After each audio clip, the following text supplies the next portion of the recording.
Info Service le mardi 9h-10h qui donne la parole à l'administration, à l'association, à la police, aux structures, au tabac, aux mairies, avec un sujet de société aujourd'hui, Nathalie. Aujourd'hui, on va parler des SDF, des sans domicile fixe et plus précisément des centres d'accueil de ces domiciles fixes avec des représentants d'associations et également le directeur de la police municipale.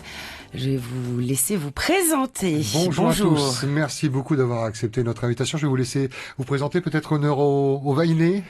Bonjour, donc, je me présente, Yasmina Taïria. Je suis la directrice de l'association Tetoria. C'est récent, Voilà. hein 3 à 4 mois, c'est ça? Non, ça fait un mois. Un mois. Ah oui, c'est vraiment très récent. C'est récent. Et donc, dès qu'on plonge directement dedans... Au fait, là, pour l'instant, j'étais déjà sensible à la question donc du SDF, mais aussi de manière générale, comme j'ai une formation de socio-anthropologie. Donc voilà. Ensuite, dès qu'on plonge à l'intérieur, au fait, c'est plus de l'administration pour l'instant. Hein. Pour l'instant, voilà. Bienvenue à vous, Inatea. Bonjour, donc je me présente, Tehe Hinatea, je suis chef de site du centre de jour depuis juin 2016. Bienvenue à vous. Merci. Messieurs, monsieur le directeur. Bonjour, je me présente, Roger Lamy, directeur de la police municipale de Papeete. Merci d'être là. Yorana, Babish Claudino, chef du site du centre d'hébergement d'urgence de Tiperoui, travaillant à l'association Tetoria depuis 14 ans. Ah oui. Et Laurent Taria, donc membre actuellement du conseil d'administration de l'association Tetoria, ancien éducateur de rue aussi à Tetoria et éducateur spécialisé de formation. On pourrait faire une heure avec chacun d'entre vous pour Aussi. raconter votre histoire. Quand on entend des 14 ans, forcément, il y a un investissement 4 ans, personnel. j'ai travaillé 4 ans à Tetoria et je voulais remercier Polynésie Première de donner un peu la pêche aussi à cette association qui par respect aussi des suivis qu'on fait, des personnes qu'on fait, on n'a jamais effectivement osé décloisonner l'association pour pouvoir se faire connaître un peu mieux. Donc je remercie un peu l'opportunité qu'on nous donne aujourd'hui pour pouvoir mieux se faire connaître. Vous avez une heure, on va faire connaissance avec ce qui rythme votre quotidien de jour comme de nuit. On parle des SDF sans domicile fixe, c'est ça? Oui. C'est le terme. C'est le terme. Voilà. Mais qui engendre quoi alors? Qui englobe quoi? Les gens qui dorment dans la rue, pour être concret, hein, pour bien expliquer. Concrètement, c'est peut-être préférable. Mais en tout cas, nous, on se base sur une définition qui est un peu partagée par tout le monde, à savoir donc une personne qui est en errance, au fait. Donc, on s'appuie un peu sur les travaux de Christophe Siramayol, qui est, au fait, docteur en sociologie, qui a mené une enquête sur les SDF en 2008, il me semble. Voilà. Mais concrètement, je préfère donc laisser la parole à Hinatea et Claudino parce que ils travaillent donc directement Vous êtes avec sur le terrain. Ouais, voilà. Oui, voilà. Nous travaillons particulièrement avec des personnes qui sont, voilà, on va dire sans abri, voilà, mais qui sont à la rue au moins, qui dorment à la rue deux nuits. À partir de ces 2 nuits-là, nous les considérons un peu comme SDF. Bon, les deux nuits sont un peu difficiles à débattre parce que dans le sens où à la troisième nuit, ils peuvent rentrer. Mais bon, nous comptabilisons un peu ces personnes-là au bout de 2 nuits, ils sont à la rue et voilà, ils vivent tous les jours à la rue. C'est ce qui fait que les chiffres varient en fait. Parce qu'en préparant cette émission, avant on parlait, et je vous pose la question, et on va voir que les chiffres sont différents. Combien on estime le nombre de SDF dans les rues de Papeete? On parle que de la commune de Papeete? Ou de... Oui, principalement, en tout cas, principalement Papeete. Là, en tout cas, pour cette année 2017, les chiffres qui ont été relevés, on parle plus de la période de janvier à août. On est quand même à 300 personnes sans domicile fixe qui ont été rencontrées, approchées par les équipes du centre de jour. Roger Lamy, vous êtes directeur de la police municipale. Vous serez avec nous une petite demi-heure avant de retourner à vos multiples réunions. Vous êtes également dans la rue, en tout cas vos équipes. Vous avez des chiffres à nous communiquer? Alors nous, on s'est beaucoup basé justement sur les chiffres de l'association Tetoria. La question, elle est vraiment véritable, c'est de savoir qu'est-ce qu'un SDF, la définition des SDF. C'est vrai que nous, la partie police, force de l'ordre, un SDF, c'est pour nous, c'est quelqu'un qui dort à la rue. Qui dort dans la rue. Que ce soit 1, 2 jours, 3 jours, 4 voilà. jours. Ouais. Maintenant, quand on parle, on entend 200 ou 300, on a l'habitude de sillonner les rues de Papeete la nuit. Moi, ce chiffre-là, je ne le vois pas. Hein, là, justement, c'est peut-être parce qu'ils sont dans les centres. Voilà, maintenant c'est ça, c'est pour la véritable définition des SDF. Pour c'est vrai que chacun apparemment a sa version, son interprétation. Nous, la police, c'est plus la partie sécurité, donc c'est les gens qui dorment réellement dans la rue qui nous inquiètent en fait. Qui n'ont pas trouvé de place dans les centres ou. Voilà. Donc quand j'entends l'association dire qu'ils considèrent un SDF qui, dès le mois à partir de 2 nuits, et s'il rentre chez lui, ils ont quand même comptabilisé. Quelque part, ça me rassure un peu parce que les chiffres, par rapport à la réalité des gens qui dorment dans la rue, c'est pas 300 qu'on voit, sinon ça se verrait dans toutes les rues de la ville, quoi. Excusez-moi la question, mais est-ce que les SDF c'est une tare pour une commune comme Papeete, pour la police municipale, comment vous analysez ça, vous? C'est vrai que c'est un sujet qui préoccupe la commune. C'est pas joli pour les touristes, c'est pas joli. On est la capitale, on est une ville où le port arrive directement sur la capitale, donc on a des bateaux de croisière, on a pas mal de touristes qui arrivent. C'est vrai que c'est un combat de tous les jours pour pouvoir rendre cette ville belle, parce que la Papeete, c'est quand même l'image de la Polynésie française aussi. Donc tous les jours, effectivement, le quotidien du policier, c'est de pouvoir déplacer le SDF à ce sujet. Le conseiller, le diriger vers les associations, les structures? Ils sont approchés par les associations, hein. Chacun fait sa part, hein. D'ailleurs, on remercie cette association qui fait un boulot énorme, un boulot extraordinaire.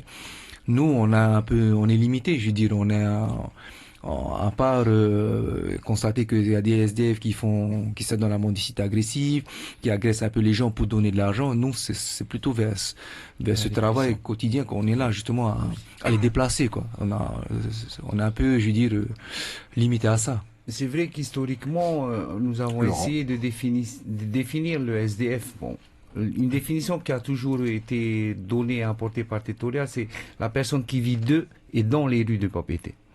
Dans la rue, en tout cas. À côté de cela, on a une mission aussi très éducative.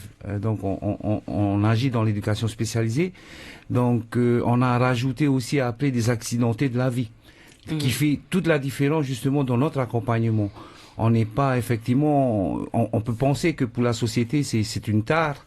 Ça peut paraître un peu désordre dans les rues.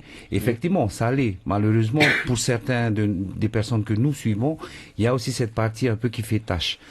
Après, à côté, on a aussi des personnes qui sont déboussolées, qui sont un peu perdues dans cette société, qui ont perdu un boulot, qui ont perdu parce que ils ont perdu une parcelle de terre qui leur devait et tout, qui font que justement, vous qui êtes dans l'association qui est proche donc de ces SDF, qui sont-ils? D'où viennent-ils? Peu de partout. Donc historiquement, on a des personnes qui viennent des îles, certes. Ouais, on en a. Principalement, c'est toujours ce qui est évoqué, des gens qui malheureusement aujourd'hui, c'est plus vraiment la réalité. Aujourd'hui, on a des personnes de Tahiti qui viennent dans les rues de Papeete. Pendant des années, on a cru à un appel de la rue et pendant des années, ça s'est avéré effectivement qu'il y a des personnes qui sont appelées par la rue pour les lumières de Papeete peut-être, pour tout ce qui s'y fait et qui malheureusement, aussi sont partis pour des difficultés d'ordre social, essentiellement. Les familles polynésiennes aujourd'hui, ça c'est un constat qu'on a vu au travers des personnes qu'on a rencontrées dans les rues, disent que quand tu ramènes plus rien à la maison, tu t'en vas. Alors qu'à un moment donné, la famille polynésienne, elle s'entretenait aussi dans la solidarité familiale. Aujourd'hui, ça se perd. Je pense que les mœurs et les coutumes familiales se perdent un peu. Et comment ça se passe pour ceux qui sont donc SDF et qui viennent des îles? Comment ça se passe? C'est-à-dire qu'en fait, ils peuvent pas retourner chez eux? Ils ont un problème? Claudino pourrait même témoigner d'une expérience qu'il a vécue en tant qu'éducateur de rue. Donc, je sais qu'il y a également ceux, par exemple, qui ont été arrêtés dans les îles. Ils sont amenés donc à Nutania, mais par contre, dès qu'ils ressortent, on leur paye pas le billet retour. Oui, c'est un petit peu le problème. Du coup, ils se retrouvent bloqués dans la ville et pas moyen de rentrer dans leur île. C'est exactement ça. Ouais. Il y a beaucoup de personnes bien devant le micro, s'il vous plaît. Dans ce cas-là. Voilà. Et c'est l'un des plus gros problèmes aussi que nous retrouvons à chaque fois. Ces personnes-là, ils sont obligés de rester sur Papeete parce qu'ils ne peuvent plus rentrer. la justice les interdit ce retour-là dans les îles, et voilà. Et qu'est-ce qu'ils font? Ici, ils n'ont pas de famille aussi. Peut-être qu'ils ont des familles, mais comme Laurent le disait, s'il n'y a pas d'argent un peu à ramener à la maison, tu ne vivras pas dans la famille. Qu'est-ce qu'ils font? Ils sortent, ils sont à la rue, et ils vont vivre dans la rue, ils vont errer, ils vont trouver des amis dans la rue, et ils vont se construire dans les rues de Papeete. Là, c'est une nouvelle reconstruction de leur mode de vie. Là, ils vont apprendre à vivre dans les rues, c'est-à-dire que là, ils vont partir sur tout ce qui est vol, et voilà. Là, on va partir sur la délinquance, et là, on fera reparler Roger, l'ami. Voilà, justement. Et là, tout est la charge de notre travail en tant qu'éducateur, hein. Voilà, on est là pour se rapprocher d'eux, pour essayer, pour tenter encore de renouer ce lien-là, de renouer la confiance. Et avec eux, on essaiera de travailler justement ce cadre-là, qu'il ne faut pas sortir de ce cadre-là, parce que sinon, ils risquent à un moment donné de rentrer encore en prison. Le but, c'est d'agir vite, j'imagine, parce que plus le temps passe et plus on s'habitue à la rue, à y vivre avec ses inconvénients. C'est d'agir vite, mais bon, après, c'est au bon vouloir de la personne. Parce que la personne à ce moment-là, elle est complètement décomposée, déstabilisée. À ce moment-là, il a appris à vivre dans les rues, et lui, il aura du mal à te comprendre encore, et c'est pas si facile. Parfois, on a réussi quand même avec certains là, hein, à agir assez vite, et voilà. Ils sont rentrés chez eux, ils étaient contents, vraiment contents de rentrer chez eux. Là. Alors, je voudrais juste également demander à Roger Lamy, donc qui est directeur de la police municipale, est-ce que tous les SDF vont voler? Je dirais oui, parce que quelque part ils n'en ont rien. Là, par exemple, lorsqu'on a les paquebots qui arrivent, donc c'est notre sujet qui préoccupe, c'est faut plus de la mendicité peut-être. La mendicité agressive, mais on est aussi affaire à des vols à l'arraché. On sait qu'un touriste qui a subi un vol ou quoi que ce soit, c'est une mauvaise image aussi pour la Polynésie, parce que ça va vite avec les réseaux sociaux. Mais tous sont à mettre dans le même panier? C'est difficile parce que c'est l'issue obligatoire d'en arriver au vol, à l'arraché, à soudoyer comme ça sans... c'est difficile parce que on a différents types de SDF. On a des SDF qui, pour X raisons, vont voler parce qu'ils en ont rien. Et on a d'autres aussi, beaucoup d'aliénés. Ça, on n'en parle pas beaucoup, mais beaucoup de SDF aliénés qui aussi posent beaucoup de problèmes à la sécurité et au sentiment d'insécurité dans la capitale. Moi, je vous l'ai dit, Papeete a subi en fait constamment les problèmes de la Polynésie. C'est nous qui accueillons les SDF parce qu'il y a la lumière, il y a la restauration, il y a tout. L'argent qui est là. Il y a l'argent qui est là. Il y a les centres médicaux, voilà. Et il y a beaucoup d'associations qui font des repas pour ces personnes. Du coup, ça sédentarise le SDF dans le centre-ville. C'est la difficulté en fait qu'a la commune de pouvoir gérer ce problème. La commune et les associations, parce que le but c'est de pas subvenir aux besoins et aux attentes, ou pas d'ailleurs, parce qu'il y en a qui n'attendent rien de vous. On est d'accord? Oui. Est-ce que d'ailleurs il y a un refus de la part de certains sans domicile fixe, des gens qui refusent votre aide de jour comme de nuit? Oui, enfin refuser c'est un trop gros mot, mais qui ne veulent pas adhérer à ce que les centres leur proposent. Mais parfois ils sont bien obligés de venir nous voir pour prendre une douche, parfois pour aller à l'hôpital, est-ce qu'on a besoin. Mais entre autres, en général, il y a des personnes qui refusent et qui disent non, je suis bien comme ça. Je n'ai pas besoin de vous. C'est ce fameux temps qui est passé où ils se sont habitués à vivre comme ça dans la rue. À ce moment-là, nous on essaie de maintenir le lien et on essaie d'y travailler encore, mais bon, on sait que forcément c'est pas facile. Et par rapport à ce que disait Nathalie tout à l'heure, la mendicité, là, est-ce que nous, et là nos auditeurs vont peut-être pouvoir être contents d'avoir la réponse, est-ce que nous qui croisons des sans domicile fixe, des SDF, des gens qui demandent de l'argent, c'est bien qu'on leur donne ou c'est pas bien perçu que ce soit par la police municipale et par les associations que vous représentez, enfin l'association? Ça c'est une grande question. Alors, moi j'y répondrai simplement comme je l'ai toujours fait après 14 ans à Tetoria, et quand ils me demandent je veux un peu d'argent, j'ai dit écoute viens, on va au magasin, je te prends du pain et je te prends une boîte de pâté, ce que tu veux. Voilà ce que je leur propose moi. Après je laisse le choix aux personnes de le décider, hein. Mais bon, ça serait plus judicieux de proposer allez, on va au magasin, on prend quelque chose si c'est pour manger. Mais nous, on est reconnus. Voilà. Ils nous reconnaissent, donc ils vont pas venir vers nous. Mais c'est vrai que c'est une question qui pose problème dans le sens où ça appelle à la solidarité légendaire de la Polynésie. Mais effectivement, est-ce qu'on l'aide plus à lui donner de l'argent ou plutôt qu'un petit repas parce qu'on sait pertinemment, et le directeur de la police municipale le sait aussi, que ça finit souvent en beuverie après, les petits 100 francs qui viennent, et ça devient une beuverie après pour certains. C'est interdit la mendicité à Papeete? Alors justement, en 2014, on avait pris un arrêté municipal pour lutter contre ça, la mendicité agressive. Devant les magasins? Non, en fait, on a dans un périmètre du centre-ville, mais essentiellement sur les places publiques, devant les commerces et tout ça. Je voulais revenir justement à cette question-là de donner de l'argent à SDF. Moi, de l'argent ou du marron, c'est marrant parce que des fois, nous, dans nos patrouilles, quand on voit des personnes donner de la nourriture aux SDF, les SDF refusent. Lui, ce qu'il veut, c'est de l'argent pour acheter son alcool. Voilà, donc moi, je serais tenté de dire, éviter de donner de l'argent, mais donner plutôt à manger, même s'il refuse. Mais au moins, on sait que son intention, on sait où elle est son intention. Hein. Voilà. On se dit toujours aussi chez le peuple polynésien, ces gens-là qui sont dans la rue, enfin, je caractérise, sont des houpé-houpé, ce sont des gens feignants.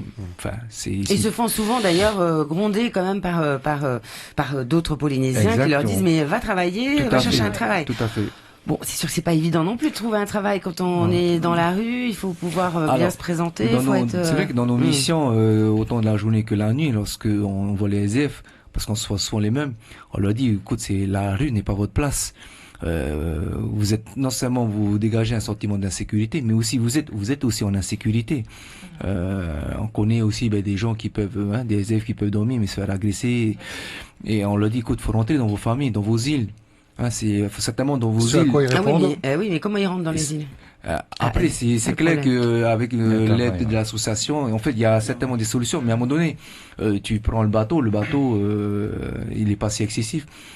Si tous les jours, ils avaient le 100 francs, et à la fin de la journée, ils avaient 1000 francs, je peux vous dire, à la fin de la semaine, ils payent un billet de bateau. N'est-ce pas? C'est la question qui revient souvent aussi.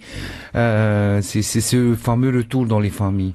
Et c'est vrai que nous, pendant des années, nous accompagnons des personnes et nous essayons de leur faire justement vouloir rentrer chez eux. Et c'est là où ça pose problème. Et c'est là où notre travail est le plus difficile parce que il faut aller les chercher. Aussi parce qu'on a fait des retours dans les îles, les personnes sont retournées. Claudino y a participé on est même allé jusqu'à construire une petite cabane, mettre en lien avec les personnes ressources, le service social de la place, et du coup, ils sont revenus. Le standard est ouvert, lui il est revenu aussi, 40 86 16 00 si vous souhaitez intervenir. Bonjour, bienvenue sur Première. Yolana. Hey, Yorana. On vous écoute, posez votre question ou commentaire. Voilà, j'appelle de Targon, Voilà, j'écoute le débat depuis tout à l'heure. Il y a quelque chose qui m'interpelle. Ces SDF-là, ce sont des êtres humains, on est en train de les parquer, on est en train de les pousser dans les coins pour qu'on les voit pas. On va cacher la misère que l'on crée, parce qu'en fait, finalement, c'est nous qui avons créé cette misère. C'est toute la situation sociale qui fait qu'on a de plus en plus de jeunes qui vont dans la rue, qui se droguent, qui boivent. Alors pourquoi est-ce qu'ils demandent de l'argent? Parce qu'ils picolent, et pourquoi ils picolent? C'est pour oublier leur quotidien. Donc c'est pas tellement par joie ni par plaisir qu'ils font ça, mais c'est bien parce que c'est quelque chose de pesant. Alors moi j'ai envie de dire à toutes les personnes là, qui essayent de trouver des solutions, parce que moi les solutions je les ai pas entendues encore, pour l'instant on passe ça aux services sociaux, on passe ça à machin, on va y arriver. Voilà, donc il y a tout ça. Alors moi ce qui m'interpelle vraiment, c'est comment est-ce que l'on peut agir auprès d'humains qui sont comme ça, puisque ce sont nos semblables. Comment est-ce qu'on peut encore, avec les pouvoirs que l'on a dans les mains, notamment le pouvoir d'un maire, comment est-ce qu'on peut laisser des situations comme ça et cacher la misère? Parce qu'on est en train de faire du cache-misère, qui se cache derrière le paravent, surtout que les touristes ne se voient pas. Moi, je trouve ça dégueulasse à un point, c'est inqualifiable. Les associations, oui, on lui donne à manger, mais c'est pas un toutou, le gars. Le gars, c'est pas un chien qu'on nourrit, on donne de la pâtée, tiens, mange, et puis assieds-toi, il va te coucher. Non, il faut lui donner du boulot, le gars, il faut lui donner de la dignité. On va voir justement quelles sont les missions de ces associations. Mais, tu sais, les discours... moi, il y a un truc très simple. Hein, et quand je vois un SDF, il vient, j'arrive avec mon camion sur la ville, il vient, il voit, à des 1000 francs. Qu'est-ce que je lui dis, viens, tu vois, donne-moi un coup de main, on va décharger le camion, je te donne ton 1000 francs. Le mec, il est content. Voilà. C'est pas des petits actes comme ça. Faut pas lui donner des trucs, viens, mange et puis bâtard. Les intégrer à nouveau dans la vie. Moi, on m'a déjà fait la remarque. On m'a dit, quand j'arrive, je débarque mes légumes en ville. On m'a dit, hey, tu devrais pas faire ça parce que tu vas te faire attraper par l'inspection du travail, si tu travailles au noir et machin. Voilà. Voilà la cause, voilà toute la cause de la misère en Polynésie, c'est toutes ces lois et ces réglementations. Moi, je veux bien aider ces jeunes-là. J'en ai dit plein.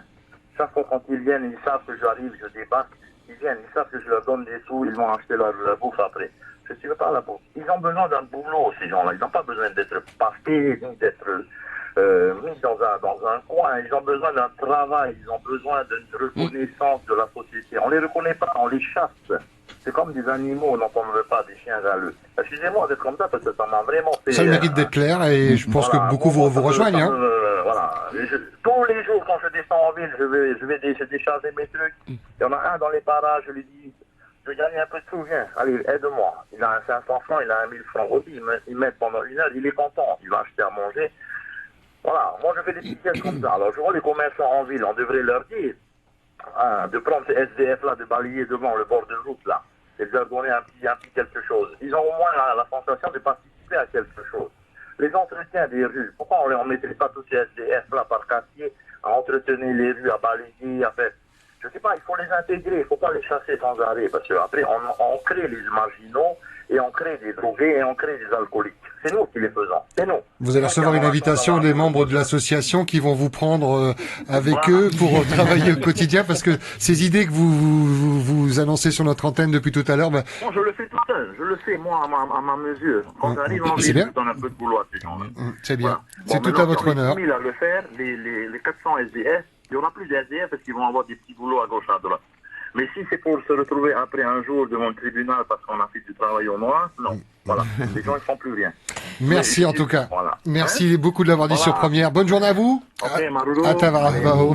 Et bonne route. Donc justement, quand on parlait des SDF, on se demandait qui étaient-ils, d'où venaient-ils, quels étaient leurs problèmes. Ça peut être aussi un problème de logement tout simplement.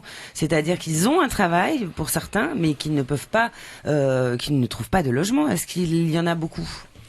Dans la plupart, c'est le problème de logement. Et c'est dans la rue ou dans la voiture? Il y en a qui viennent aussi avec leur voiture, juste le temps de quelques jours. Là où ils peuvent dormir. Par contre, comme disait le monsieur, notre auditeur, c'est vrai qu'avec ces petites actions-là, ça peut peut-être, mais voilà, on est dans une société qui est régie par des lois. Malheureusement, on peut pas. Mais je tiens quand même à préciser aussi autre chose, donc par rapport à ce qu'il a dit, c'est qu'il y a aussi d'autres commerçants qui font exactement la même chose. Okay. Mais il n'est pas seul. C'est un peu, c'est-à-dire, on ferme un peu les yeux là-dessus, c'est-à-dire qu'il y a des SDF qui viennent, qui débarrassent les terrasses et puis en échange de leurs services, on leur donne à manger. Donc pour une partie, c'est pas tout le monde qui est concerné. Voilà. On va repartir dans un instant sur le standard, mais on s'était engagé à libérer monsieur le directeur de la police municipale, Roger Lamy. Merci beaucoup d'être venu. Vous avez une petite réunion, on va vous laisser faire votre conclusion, apporter peut-être des informations que vous auriez voulu donner avant 10 heures. Moi, je voulais juste rajouter par rapport à ce qu'avait dit l'auditeur. Oui. Il faut aussi reconnaître à quel moment ça a augmenté les chiffres des SDF. C'est depuis aussi l'instabilité politique, où justement beaucoup ne trouvaient pas de travail. Depuis 2004, on a eu cette instabilité pendant 10 ans. Voilà, un peu plus de 20 ans. Ça fait pas de travail, pas de logement. Voilà, après on sait ce que ça devient. C'est ça en fait le cœur du débat. Du problème, c'est pas un maire qui peut donner du travail à tout le monde, c'est impossible. C'est à tout le monde, le pays, le privé, pour pouvoir faire marcher cette économie, et ensuite que les gens ont du travail. Voilà. C'est moi je le constate. Depuis ces 15 dernières années, cette augmentation, suite justement à ce problème économique que nous avons tous vécu. Voilà. Oui, puis et vous que parliez tout à l'heure, accueille et doit gérer. Voilà. Les lumières de la ville. Vous parliez également des aliénés tout à l'heure. Les aliénés, c'est un sujet aussi qui, on n'a pas réellement de solution. C'est-à-dire que ce sont les aliénés on les laisse sortir la journée en fait, c'est des SDF, mais beaucoup sont aliénés. C'est des gentils aliénés, on va dire. Il y a il y a un peu de tout, et on doit gérer avec ça. Et Malheureusement, on n'a pas de solution pour eux. Ça donne un sentiment d'insécurité, effectivement. On va partir sur le standard. On vous libère, Malolo-Rouen. Merci beaucoup. Continuez à nous écouter en voiture. Je sais pas si vous êtes en voiture. Voilà, et on profite pour saluer toutes vos équipes. On part du côté du standard, Nathalie, pour accueillir un auditeur, une auditrice. Yolana, bonjour. Merci d'avoir patienté. Bonjour, on vous écoute. Allô, allô? Allô, allô. Allô? Oui, bonjour madame. Merci d'avoir patienté, on vous écoute. Vous êtes en direct. Oui, Yorana, je vous appelle de Mataïva. Je suis très content qu'à la radio vous puissiez parler de ce SDF. Voilà. Nous habitons aussi le quartier de Paofey. Il fut un temps entre 2012 et 2014 où on a eu beaucoup de problèmes avec les SDF parce que on rentrait dans l'immeuble, ils étaient à l'entrée, alors ils ont commencé à squatter. Et je sais que merci à la police municipale parce qu'à chaque fois qu'on les appelait, ils étaient toujours là pour intervenir. Et à un moment donné, il y avait des SDF quand même assez agressifs. Hein. Je sais qu'il y a un monsieur qui a été agressé au parking de Paofey. La police municipale a encore intervenu. Et je dois dire que grâce à la police municipale qui intervient régulièrement, qui fait des rondes, dire qu'ils se sont calmés, entre guillemets. Maintenant, je voudrais vous dire, sur les SDF qui existent, je peux vous dire qu'il y a des gens qui veulent rester SDF. Parce que on a proposé, on n'habite pas, puis on les voyait souvent et on a repéré un couple. Et une fois, on leur a dit, écoutez, nous, voilà, on vous amène à Mataïba, on vous demande 3 à 4 heures de travail par jour sans plus. On va faire notre maison à Mataïba, parce que c'était l'époque en 2012 où nous allions nous installer. J'ai dit, voilà, on va pour l'instant, on a fait plus de 100 000 francs de frais parce qu'ils avaient des bobos, il fallait les soigner. On a acheté du Maa parce que nous, on était en pension parce que mon compagnon est trop âgé pour vivre dans la tente. On leur a acheté de l'eau, de l'abeille mato pour qu'ils aient à boire. On les a considérés comme des êtres humains à part entière. Dans le but de les réinsérer. Ils avaient une tente, ils avaient un matelas et tout. Mais ils sont pas restés. Vous savez ce qu'ils m'ont dit un jour? Ils m'ont dit, ah non, c'est mieux la rue. Parce que, alors je leur ai dit, écoutez,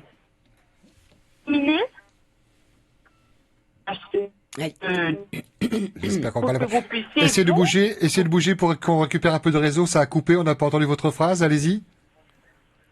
Alors on leur a dit, écoutez, on a fait pour que eux, ils aient la possibilité de construire leur petit foyer. Mais ils seraient restés, ils auraient été comme des rois. On leur demandait seulement de nettoyer le terrain 3 heures par jour, les pêcher et tout. Eh bien, qu'est-ce qu'ils m'ont dit? Ils ont dit non, on préfère aller dans la rue. Pourquoi? Houpé. C'est ça. Et alors maintenant, on les voit, c'est là-bas. Et vous savez alors on les voit, ils ont les derniers cris, ils sont à la pharmacie. Le pharmacien, qu'est-ce qu'il me dit? Il me dit, oh là là, des fois ils viennent échanger leurs pièces, ils en ont pour 10 à 12 000 balles la journée. Vous savez quoi? Restez en ligne avec nous, on va faire réagir nos invités qui hochent la tête depuis tout à l'heure. Est-ce que l'histoire, ce témoignage que vient de nous raconter cette auditrice est isolé ou vous l'entendez souvent, ça? C'est souvent ce qu'on entend. C'est l'archétype même du SDF. C'est peine perdue alors? Non, c'est pas peine perdue. C'est rendre la dignité d'une personne aussi. Ça passe aussi par ça. Effectivement, on peut lui donner un logement, on peut lui donner. C'est incroyable ce qu'elle a proposé. Un cadre de rêve. Parce que Mataïva, j'y suis allé, j'ai vu ce que c'est que Mataïva et je connais Mataïva et c'est un cadre de rêve. Mais pour ces personnes-là, pour d'autres personnes, pas que celles-là, les deux qu'ils avaient prises, ça reste une problématique. La rue, c'est autre chose, effectivement. Pour l'avoir vécu aussi en tant qu'éducateur, c'est vrai que les personnes ont moins de contraintes. Il n'y a plus la contrainte familiale, il n'y a plus la contrainte se lever, pour le goût à l'effort. Voilà. Exactement. Et contrairement à d'autres pays, il n'y a pas d'hiver exactement. Ça reste clément. Ils ont froid quand même. Mais ils ont froid, oui, j'imagine. Et effectivement, c'est plus difficile pour eux de s'en sortir, de vouloir s'en sortir. C'est là le plus difficile. Ouais, c'est une question aussi d'éducation. C'est-à-dire que voilà, c'est un apprentissage, mais ça se fait pas sur 1, 2, 3 semaines. C'est sur un long terme. Hein, ça peut durer des années pour que les personnes réintègrent un peu les normes sociales. Parce qu'on parle de normes sociales. Hein, là, ils ont des repères et autres. Donc la ville, ils ont leurs repères dans la ville. La ville, c'est leur maison. Enfin, c'est dur de changer ses habitudes clientèle. Notre auditrice est toujours en ligne avec nous. Vous souhaitez réagir à nouveau ou vous êtes conforté un petit peu dans ce que vous venez d'entendre? Allez-y. Mais en fait, quelque part, je parle de ce couple parce que c'est quelque chose que moi j'ai vécu. Ils ont raison. Pourquoi ils vont sur le trottoir, ils vont aider les gens à garer leur voiture au parking de la clinique. On leur donne des pièces, ils prennent leur air de chien battu, une pièce. Il arrive même que des fois, ils arrivent à la journée à avoir 10 000 à 12 000 francs. Ils ont le vini dernier. Mais pourquoi? C'est la tête. Ça tombe du ciel. Ils n'ont pas d'impôt à payer. Ils n'ont pas de soucis de... Ils n'ont pas de charge. Ils ne veulent pas s'en sortir. Moi, je dis... Et je voudrais rebondir sur ce que le monsieur a dit avant, là. De Taravao? Bravo, monsieur, parce que nous... On fait ça quand un SDF maintenant vient nous voir et t'as pas 1000 francs. Il dit viens payer à m'aider s'il te plaît. Tu peux venir m'aider quand c'est une femme, dit viens un peu faire le ménage chez moi. Tu vas m'aider, on va laver nous deux les bites. Ils payent ils veulent pas. On me traite d'idiote. Quand je travaillais à l'aéroport, je travaillais la nuit. Alors souvent, parce qu'il y avait quelques SDF qui traînaient par là-bas, agressifs. On laisse ce côté négatif. J'apportais du maïs. Alors je mettais ça dans des boîtes dans des tupperwares. Je dis quand je vais rentrer à 4 heures du matin, laissez les tupperwares là. Ils ont jamais mis. Bon. Après, je mettais le maïs dans les boîtes de. On venait et un jour je dis copain, s'il te plaît, tu veux pas venir passer la débroussailleuse chez moi, papa? Comme ça, tu vas manger, si tu veux, tu vas rester avec nous le week-end. Qu'est-ce qu'il m'a dit? Idiote. Ouais. Voilà. Après, il ne faut pas génaliser. Voilà, bon. Est-ce que vous avez changé, vous, dans votre comportement? Est-ce que vous avez changé à ce jour? Est-ce que vous continuez? Il y a des accidentés de la route. Oui, ça, je suis désolée pour eux qui sont obligés dans la rue. Mais il y en a, c'est parce qu'ils le veulent, parce qu'ils ne veulent pas travailler. Les associations, maintenant, qui ont à cœur de les...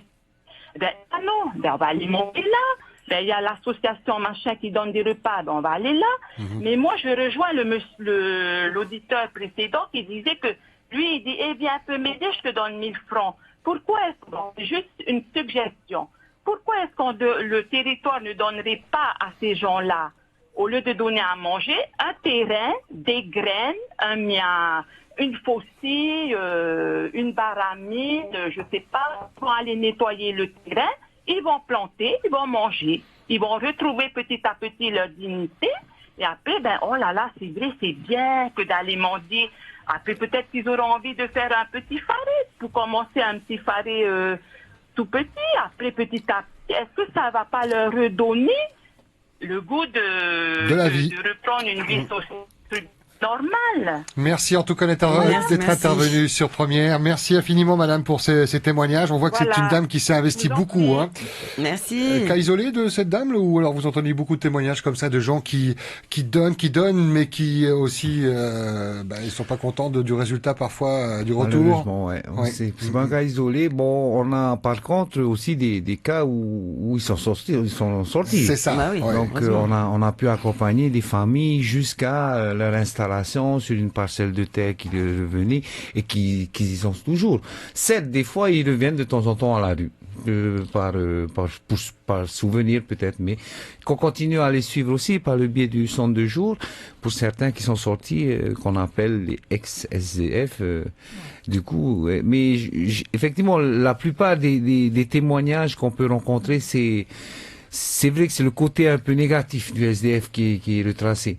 Et ces accidentés de la vie fait que, voilà, malheureusement, on les prend souvent dans un autre cadre. Après, le pays, par le biais justement de l'association Tetoria aussi, agit. Il faut pas oublier que l'association Tetoria est subventionnée par le pays. Donc via le ministère de la Solidarité et via la direction des affaires sociales.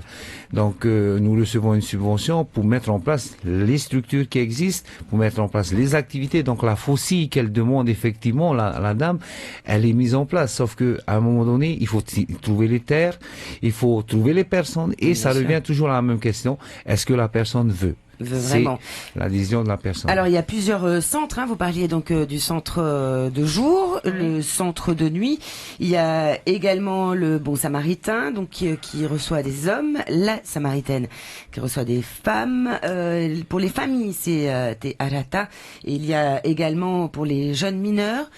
Voilà, si on compte tout le monde, c'est-à-dire tous ceux qui sont logés, donc des SDF qui sont logés. Il y a combien de personnes de tous ces centres? Est-ce que vous avez des chiffres?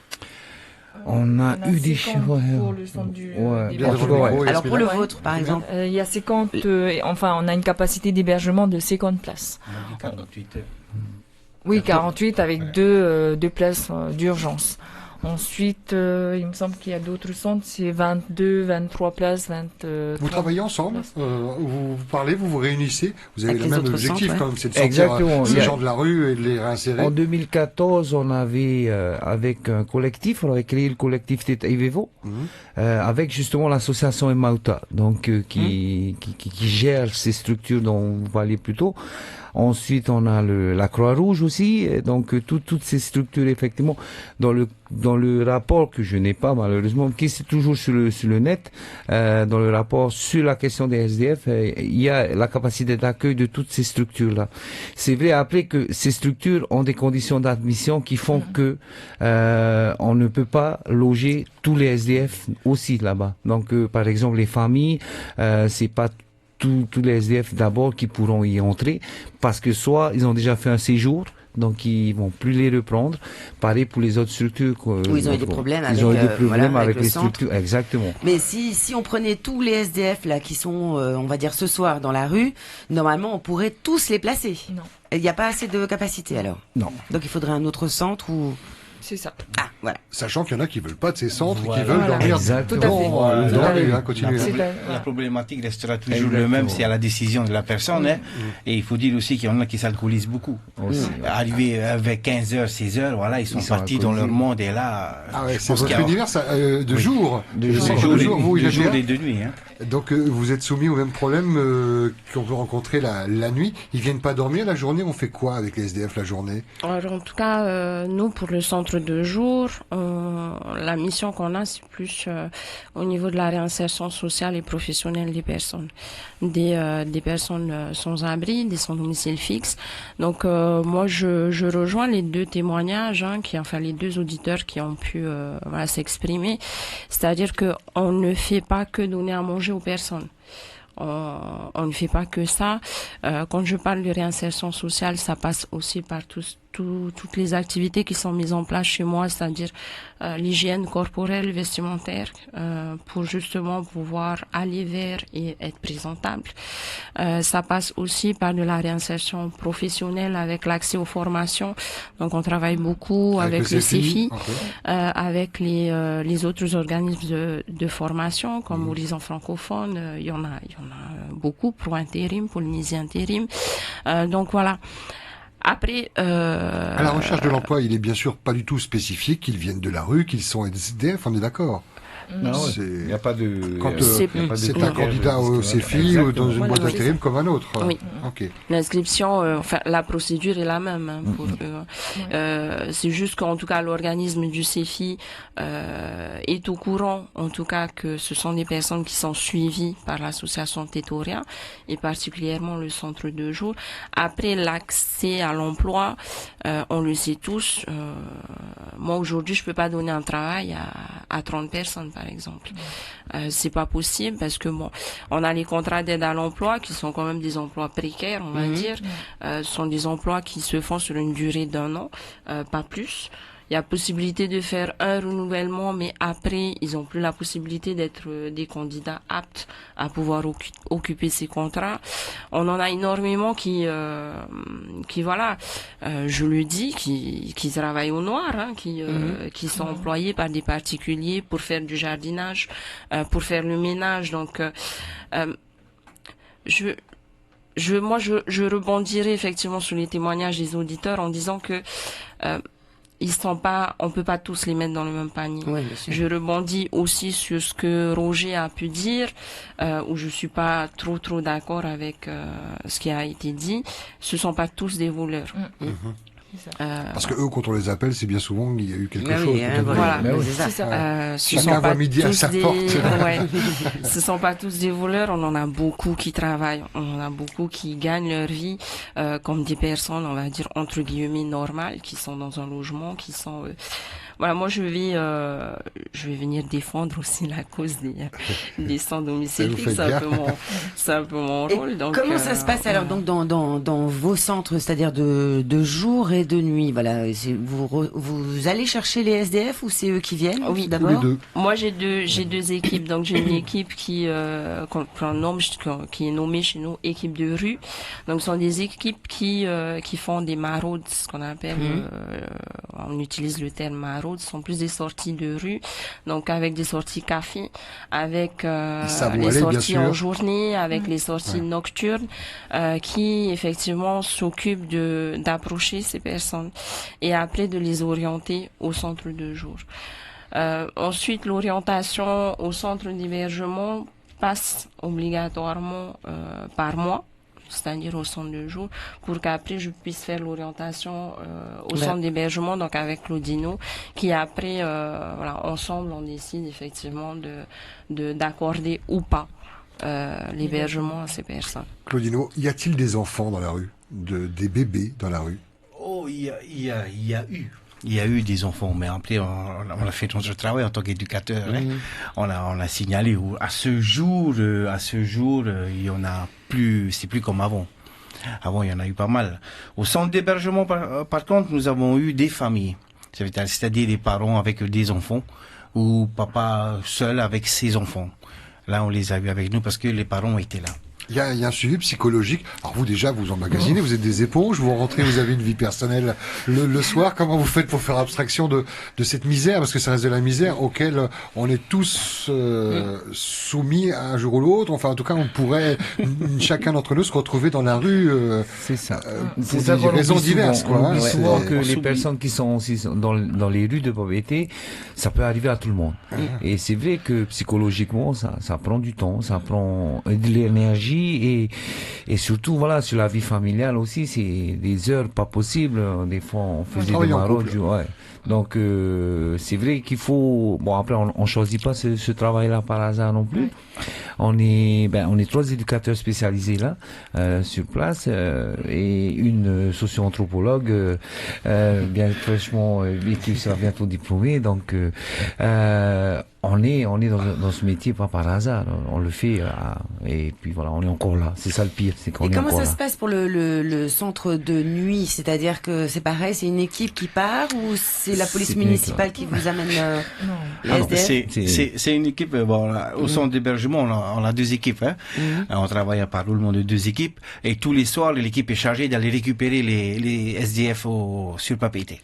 À partir de 17h, les transferts se font jusqu'à 18h à peu près. Et après, on continue avec tout ce qui est hygiène. On leur propose des produits d'hygiène.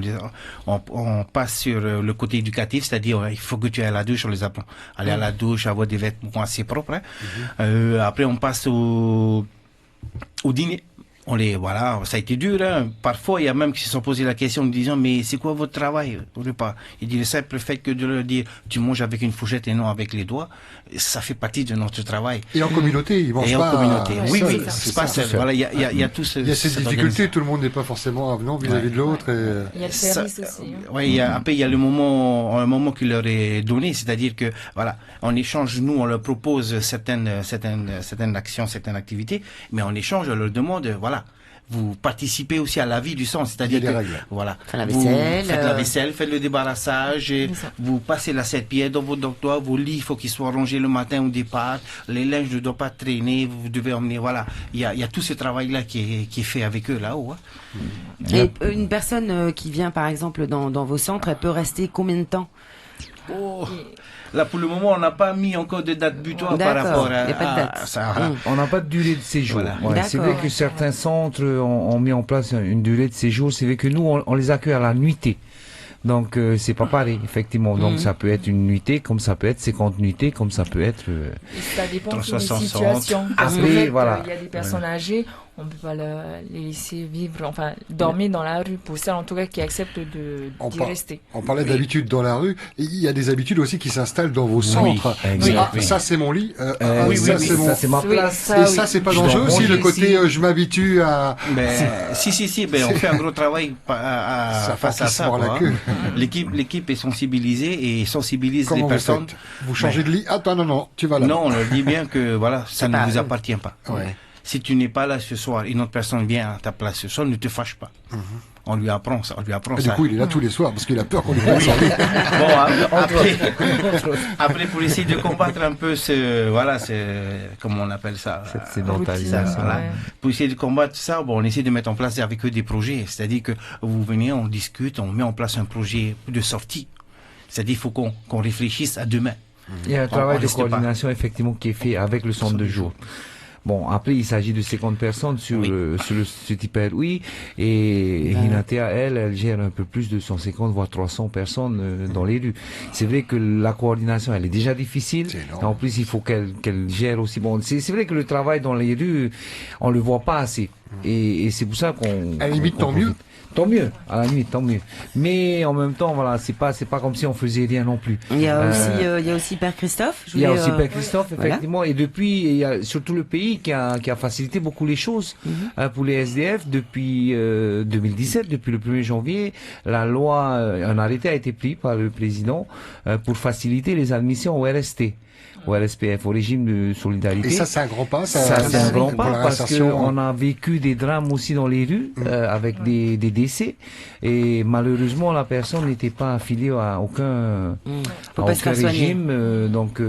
Et en même temps, pour la prise en charge des frais funéraires, ça a été une galère. Donc, c'est un grand pas pour nous dans ce sens-là.